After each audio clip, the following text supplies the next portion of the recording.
UK companies need more effective boards of directors.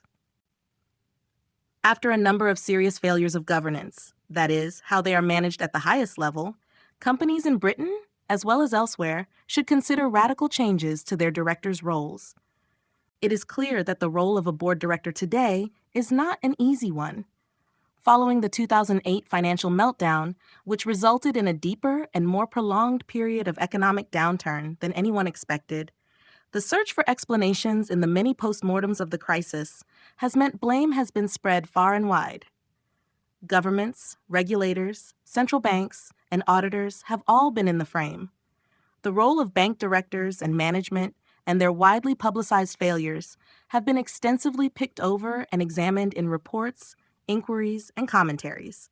The knock-on effect of this scrutiny has been to make the governance of companies in general an issue of intense public debate and has significantly increased the pressures on and the responsibilities of directors. At the simplest and most practical level, the time involved in fulfilling the demands of a board directorship has increased significantly, calling into question the effectiveness of the classic model of corporate governance by part-time, independent, non-executive directors.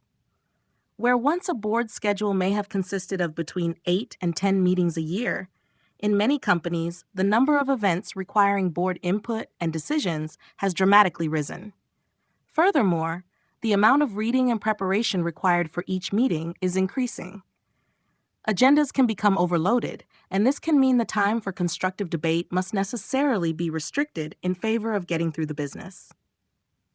See, often, board business is devolved to committees in order to cope with the workload, which may be more efficient, but can mean that the board as a whole is less involved in fully addressing some of the most important issues. It is not uncommon for the audit committee meeting to last longer than the main board meeting itself. Process may take the place of discussion and be at the expense of real collaboration, so that boxes are ticked rather than issues tackled. A radical solution, which may work for some very large companies whose businesses are extensive and complex, is the professional board, whose members would work up to 3 or 4 days a week, supported by their own dedicated staff and advisors. There are obvious risks to this, and it would be important to establish clear guidelines for such a board to ensure that it did not step on the toes of management by becoming too engaged in the day-to-day running of the company. Problems of recruitment, remuneration, and independence could also arise, and this structure would not be appropriate for all companies. However, more professional and better informed boards would have been particularly appropriate for banks, where the executives had access to information that part-time non-executive directors lacked, leaving the latter unable to comprehend or anticipate the 2008 crash. One of the main criticisms of boards and their directors is that they do not focus sufficiently on longer-term matters of strategy, sustainability, and governance, but instead concentrate too much on short-term financial metrics. Regulatory requirements and the structure of the market encourage this behavior. The tyranny of quarterly reporting can distort board decision-making, as directors have to make the numbers every 4 months to meet the insatiable appetite of the market for more data. This serves to encourage the trading methodology of a certain kind of investor who moves in and out of a stock without engaging in constructive dialogue with the company about strategy or performance, and is simply seeking a short-term financial gain.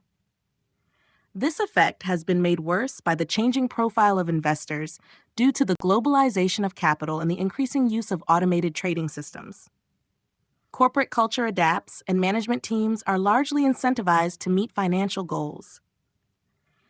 Compensation for chief executives has become a combat zone, where pitched battles between investors, management, and board members are fought, often behind closed doors, but increasingly frequently in the full glare of press attention. Many would argue that this is in the interest of transparency and good governance, as shareholders use their muscle in the area of pay-to-pressure boards to remove underperforming chief executives. Their powers to vote down executive remuneration policies increased when binding votes came into force. The chair of the Remuneration Committee can be an exposed and lonely role, as Alison Carnwath, chair of Barclays Bank's Remuneration Committee, found when she had to resign having been roundly criticized for trying to defend the enormous bonus to be paid to the chief executive. The irony being that she was widely understood to have spoken out against it in the privacy of the committee. The financial crisis stimulated a debate about the role and purpose of the company and a heightened awareness of corporate ethics. Trust in the corporation has been eroded, and academics such as Michael Sandel, in his thoughtful and best-selling book, What Money Can't Buy, are questioning the morality of capitalism and the market economy.